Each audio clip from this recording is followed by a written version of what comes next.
नमस्कार दोस्तों। अच्छा, कभी सोचा है कि उन कॉन्ट्रैक्ट्स का क्या होता है जो अगर और मगर की शर्तों पे टिके होते हैं?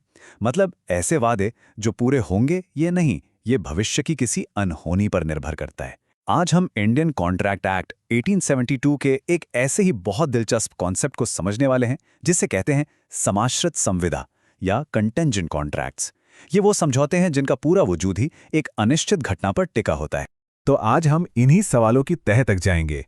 हमारा मेन सवाल है, समाश्रित संविदा की परिभाषा दीजिए, ऐसे संविदा को लागू करने के नियमों का वर्णन कीजिए, और संयोगिक संविदा कब शून्य हो जाता है इसे इंग्लिश में भी देख लेते हैं। Define contingent contract, explain the rules regarding it's enforcement, when does a contingent contract become void. चलिए फिर एक एक करके इन सभी सवालों को आसान भाषा में समझने की कोशिश करते हैं।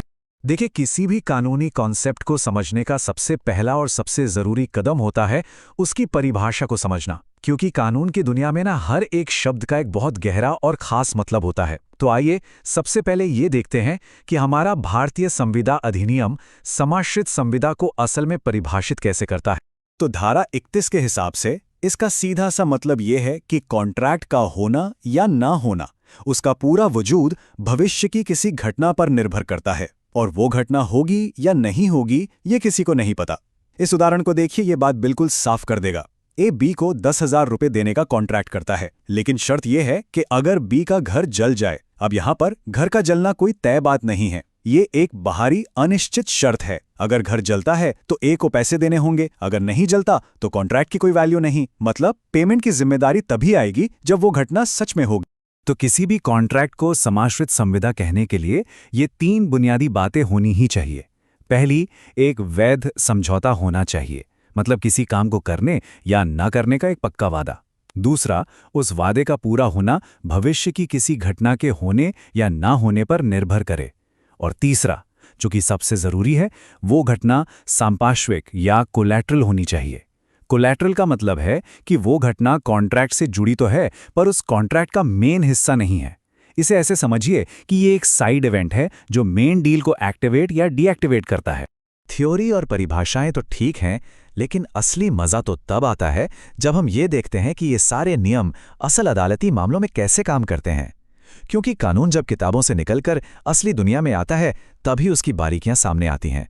तो चलिए कुछ बहुत ही दिलचस्प केस स्टडीज देखते हैं जिनसे ये कॉन्सेप्ट और भी क्लियर हो जाएगा।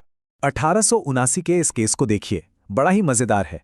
एक सप्लायर का सरकार के साथ लकड़ी सप्लाई करने का कॉन्ट्रैक्ट था, लेकिन इसमें एक बहुत बड़ी शर्त थी। शर्त यह थी कि पेमेंट तभी मिलेगी जब गन फैक्ट्री का सुपरिंटेंडेंट उस लकड़ी को पास कर देगा, मतलब अपनी मंजूरी दे देगा।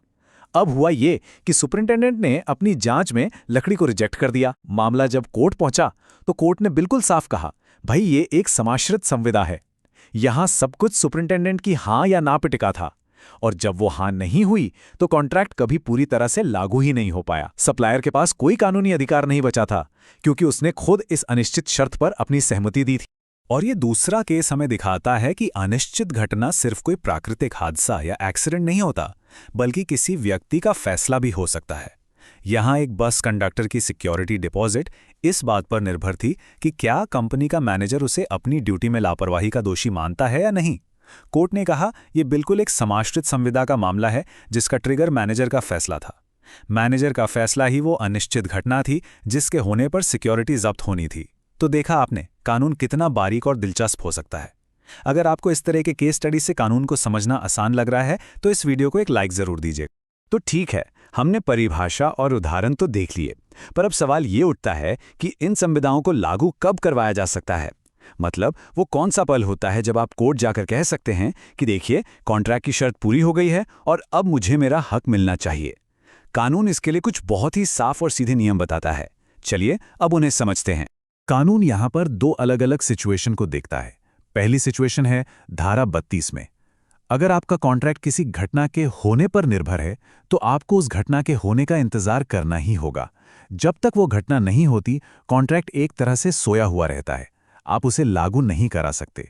दूसरी सिचुएशन, जो कि बहुत दिलचस्प है, वो धारा 33 में है। अगर आपका कॉन्ट्रैक्ट किसी घटना के ना होने पर निर्भर है तो आप उसे तब लागू करा सकते हैं जब उस घटना का होना नामुमकिन हो जाए। जैसे अगर एक जहाज के न लौटने पर पैसे मिलने थे, तो जिस पल यह खबर पक्की हो गई कि जहाज डूब गया है, उसी पल वो कॉन्ट्रैक्ट लागू करने लायक हो गया। क्यों? क्योंकि अब यह तय हो चुका है कि वो जहाज कभी नहीं लौटेगा। लेकिन तब क्या होगा जब शर्त किसी इंसान के काम या उसके व्यवहार पर टिकी हो? यहाँ कानून हमेशा इंतजार नहीं करता, क्योंकि इंसानी व्यवहार का कोई भरोसा नहीं होता। तो कानून एक बहुत ही प्रैक्टिकल नजरिया अपनाता है। जिस पल वो इंसान कुछ ऐसा कर दे जिससे शर्त का पूरा होना नामुमकिन हो जाए, उसी पल कॉन्ट्रैक्ट का भविष्य भी तय हो जाता है। उदाहरण के लिए, ए का बी को पैसे देने का वादा इस बात पर था कि बी सी से शादी करेगा। अब जैसे ही सी ने किसी और से, मान लीजिए डी से शादी कर ली, तो कानून की नज़र में बी का सी से शादी करना अब असंभव हो गया और वो कॉन्ट्रैक्ट भी उसी पल शून्य हो गया। अभी तक हमने ये देखा कि कॉन्ट्रैक्ट लागू कब होता है। अब चलिए सिक्के का दूसरा पहलू देखते हैं। वो कौन सी स्थितियां हैं जब एक समाश्रित संविदा या तो शुरुआत से ही या बाद में जाके शून्य हो जाता है। शून्य यानी वॉइड, जिसका मतलब है कि कानून की नज़र में उसका कोई अस्तित्व ही नहीं रह जाता। ये जहाज वाला उदाहरण समय और संभावना के खेल को बहुत ही अच्छे से समझाता है। मान लीजिए एक कॉन्ट्रैक्ट इस बात पर था कि एक जहाज 1 साल के अंदर लौटेगा।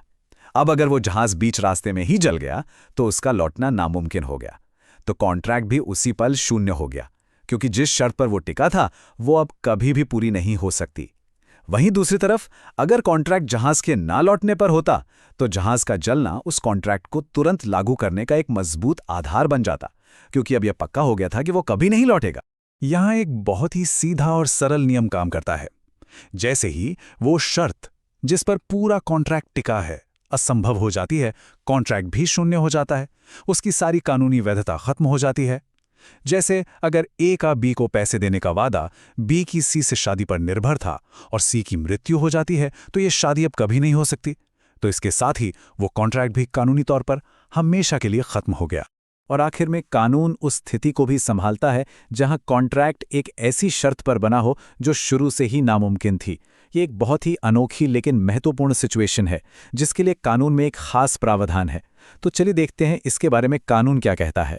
ये उदाहरण एक क्लासिक कानूनी मजाक जैसा लग सकता है, पर यह धारा 36 के नियम को एकदम साफ कर देता है। क वादा करता है कि अगर 2 सीधी रेखाएं एक जगह को घेर लेंगी तो वो ख को 1000 रुपए देगा। अब हम सबने स्कूल में पढ़ा है कि ज्यामिति यानी ज्योमेट्री में ये हो ही नहीं सकता, ये असंभव है। इसलिए कानून कहता है कि ऐसा करार शुरुआत से ही शून्य है, क्योंकि इसकी बुनियादी एक नामुमकिन शर्त पर रखी गई है। और यहाँ पर कानून एक बहुत ही ज़रूरी बात कहता है, वो ये कि इससे कोई फर्क नहीं पड़ता कि कॉन्ट्रैक्ट करने वाली पार्टियों को उस असंभवता के बारे में पता था या नहीं। अगर शर्त नामुमकिन है तो करार शून्य है बस। जैसे क ने ख से अपनी बेटी घ से शादी करने का करार किया, पर उन्हें ये बात पता नहीं थी कि करार करते समय घ की मृत्यु हो चुकी थी। इस जानकारी के न होने के बावजूद ये करार शून्य ही माना जाएगा। अगर कानून के ये सिद्धांत आपको दिलचस्प लग रहे हैं और आप ऐसे ही और कानूनी विषयों के बारे में जानना चाहते हैं तो चैनल को सब्सक्राइब करना बिल्कुल ना भूलें। तो कुल मिलाकर हमने ये देखा कि समाश्रित संविदा यानी कंटिंजेंट कॉन्ट्रैक्ट्स अनिश्चित भविष्य से जुड़ी स्थितियों को संभालने का एक कानूनी जरिया है और इनकी पूरी वैधता सिर्फ एक चीज पर टिकी है, संभावना। अगर शर्त पूरी हो सकती है तो कॉन्ट्रैक्ट में जान है, लेकिन अगर शर्त नामुमकिन है तो वो कॉन्ट्रैक्ट सिर्फ एक कागज का टुकड़ा बनकर रह जाता है। यह हमें सिखाता है कि कानून सिर्फ शब्दों पर नहीं बल्कि हकीकत की जमीन पर काम करता है। अगर आपको ये कानूनी विश्लेषण पसंद आया हो तो इस वीडियो को लाइक करें और ऐसे ही और भी कानूनी विषयों को आसानी से समझने के लिए हमारे साथ जुड़े रहें। धन्यवाद।